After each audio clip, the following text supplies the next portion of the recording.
Morgan Rogers has joined Chelsea for a record fee, but this signing is worth so much more than a lot of cash. From recreating Alonso's double tens at Leverkusen, bringing traits that Chelsea seriously like, and getting 𝗘𝗫𝗧𝗥𝗔 back to his very best. I'm 𝗘𝗫𝗧𝗥𝗏𝗏, FourFourTwo's resident tactician, and this is why Morgan Rogers is the perfect signing for Xabi Alonso's Chelsea.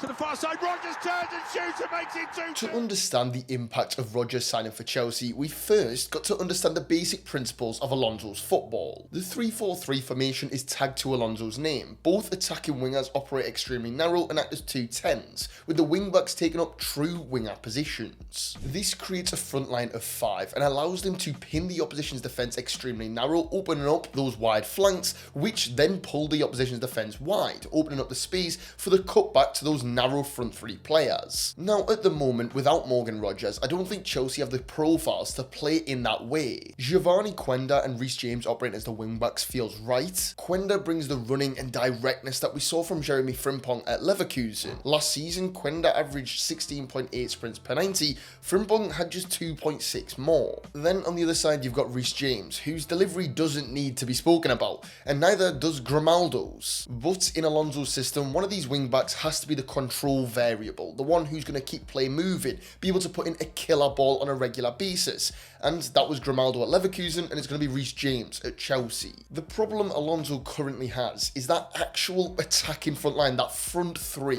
João Pedro is the leading striker, hands down, and then 𝗘𝗫𝗧𝗥𝗏𝗏 takes one of those number 10 roles, drifting on the inside, being able to get in behind, drifting into the wide spaces, having the autonomy to be 𝗘𝗫𝗧𝗏𝗏. But there's a hole for the partner in number 10. Garnacho isn't someone who can combine in tight space and operate in the pockets. Pedro Neto is pretty much the exact same. Their only option, really, would be 𝗕𝗏𝗏𝗏. However, he's still a little bit raw. Yes, he's great, and I really do think Alonso will love 𝗕𝗏𝗏𝗏. But there is a gap for a proper number 10 profile in the mould of a Xabi Alonso player. Which begs the question, could 𝗘𝗫𝗧𝗏𝗏 and Morgan Rogers reunite? And will it work? Eyes of goal, guys! Whoa, what a goal! Morgan Rogers! Ben Jacobs reported that Chelsea pitched the left wing position to Rogers, telling him he'd play on the left alongside 𝗘𝗫𝗏𝗏𝗏, which is so important to consider, because Morgan Rogers himself told Gary Lineker that he loves to play more central, so he's involved in the game, which suggests he isn't going to Chelsea to be a conventional out-and-out winger, but instead to be an Alonso winger. A classic 4-2-3-1 with Rogers through the middle and Palmer moved out wide would have made sense on the face of it. But then you've got 𝗘𝗫𝗧𝗏𝗏𝗏 not being able to play at his best. The use of 2 10s gives both Palmer and Rogers the autonomy and freedom to have their own pockets of space both centrally and out wide. But also, they can just move freely and do what they want. For example, Rogers wants to be everywhere. His Villa heat map shows that he loves to drift into that wide left area, because that allows him to use his pace and power to get in behind and then chop onto his preferred right foot and wrap it into the far corner. However, we know Rogers' strengths, positional tendencies, and creativity does more suit that of a number 10, someone who can play through the middle, get on the ball regularly. If we revisit his heat map, you see he drifts into that left pocket and operates across the whole outskirts of the opposition's 18-yard box. So it wouldn't make sense to pigeonhole him into being a winger who just stays by the wing, who's by the touchline, or as a number 10 who is only in that central space and is purely just a facilitator. You just wouldn't get the best out of Morgan Rogers in either of those 2 roles. Alonso instead pushes positional fluidity within the system. Florian Wirtz as the 10 being this deep pulls open space between the opposition's midfield and defence for other Leverkusen players to get into. They then can combine quickly to then pull even more space for one of their teammates to go in behind. Which, if it translates to Chelsea as you would expect, it would allow both Morgan Rogers and 𝗘𝗫𝗧𝗏𝗏𝗏 to find pockets of space around and inside the opposition's block on a regular basis. Which means at times you could see Rogers and Palmer on top of one another, pulling the opposition out before quickly combining to send one of Reece James, one of João Pedro, one of 𝗕𝗫𝗧𝗏𝗏𝗏 in behind the opposition's defence. Equally, you could expect to see Morgan Rogers in this position getting on the ball in a deep area, using his ball carrying to drag his side forward and forcing the opposition to engage with him, which in turn would create more space for Cole Palmer, give Cole Palmer central space to operate in. If Rogers drops deep, teams will track him due to his threat when ball carrying, which would allow Chelsea to overload the back line. Or maybe the opposition will drop in due to Palmer's threat, which then allows Rogers to make something happen when carrying the ball. The new Chelsea man ranked 5th in the Premier League for take-ons attempted last season, which can be devastating. If you give Rogers space to carry into, space to run at, he will hurt you. But this isn't all just about Rogers. The rotations are from this front three, and even the wing-backs will certainly help Rogers shine, but it could also roll back the clock for a certain cold bloke called Cole Palmer. Siemens, Rogers!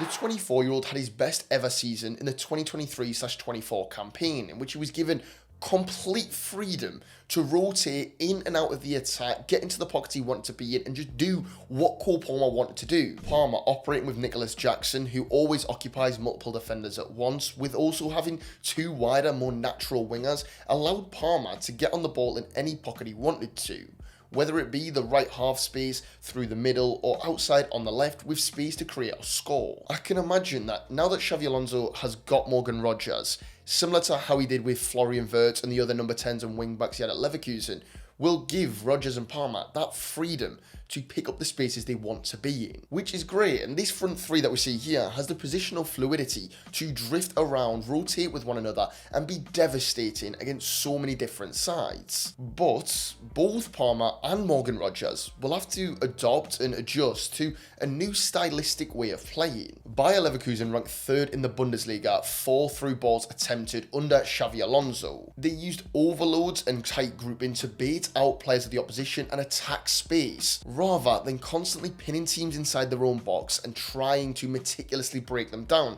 which will be a huge change for a lot of Chelsea players going from Maresca and Liam Rosenior. However, in the unbeaten season Alonso had at Leverkusen, they took more touches than anyone else in the Bundesliga and completed over 200 final third passes per game, which shows Alonso's tactical flexibility, but will mean that Rogers will have something almost entirely new to get used to. Aston Villa's whole game plan was jamming the first phase and therefore pulling the opposition out, with Rogers being basically a target forward, operating 1v1 and targeting space in beyond. Aston Villa sat 6th for average possession in the Premier League last season, in comparison to Chelsea, who sat in 3rd, which isn't necessarily a stylistic difference between, Maresca and Unai Emery, but it's just something that naturally comes when you have the reputation of a team like Chelsea versus an Aston Villa. Chelsea face teams who minimise space in a low block and double up on their players, which means attacking players have to find little pockets of space with their back to goal. Here Palmer receives it, takes a touch away from the goal so that he can pull Burnley players out and unsettle their low block before playing through